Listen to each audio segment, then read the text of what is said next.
LPU ప్లేస్మెంట్ల రికార్డులు సృష్టిస్తోంది. Final year student 2.5 కోట్ల ప్యాకేజ్ పొందుతున్నారు. 1700 మందికి పైగా ఎల్పియు స్టూడెంట్స్ 10 లక్షల నుంచి 2.5 కోట్ల ప్యాకేజెస్ పొందారు.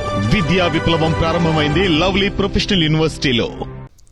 కమ్యూనల్ స్టాటిస్టిక్స్ తీసుకోకుండా తెలంగాణలో ఎస్సీ వర్గీకరణకు ఎలా చట్టం చేస్తారని ప్రశ్నించారు మాల మహానాడు జాతీయ అధ్యక్షుడు ఆర్ఎస్ రత్నాకర్. ఎన్నికల్లో ఇచ్చిన హామీలను వదిలేసి ఎస్సీ వర్గీకరణ పేరుతో చంద్రబాబు, రేవంత్ రెడ్డి మాలలను అణగదొక్కే కుట్ర చేస్తున్నారని ఆరోపించారు.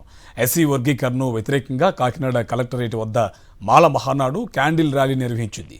తెలంగాణ చేసిన ఎస్సీ వర్గీకరణపై న్యాయ పోరాటం చేస్తామని వారు వెల్లడించారు. ఎస్సీ వర్గీకరణ ముసుగులో దేశవ్యాప్తంగా దళితుల ఐక్యతపై కుట్ర జరుగుతూ ఉంది. ముఖ్యంగా తెలుగు రాష్ట్రాల్లో అయితే మాల సామాజిక వర్గాన్ని అన్ని రాజకీయ పార్టీలు టార్గెట్ చేసి అన్ని వర్గాలు టార్గెట్ చేసి తొక్కేస్తా ఉన్నాయి. మిత్రులారా, మన సామాజిక వర్గం నిమ్మకు నీరెత్తినట్టుగా ఉంది.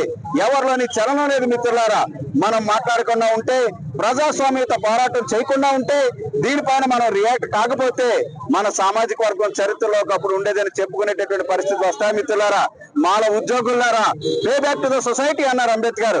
ఇకనైనా మీరు డైరెక్ట్ గా రాకపోయినా ఈ యొక్క వర్గీకరణ వ్యతిరేక పోరాటంలో మీరంతా భాగస్వామ్యం కావాలని చెప్పేసి మీకు అందరికీ విజ్ఞప్తి చేస్తా ఉన్నాను.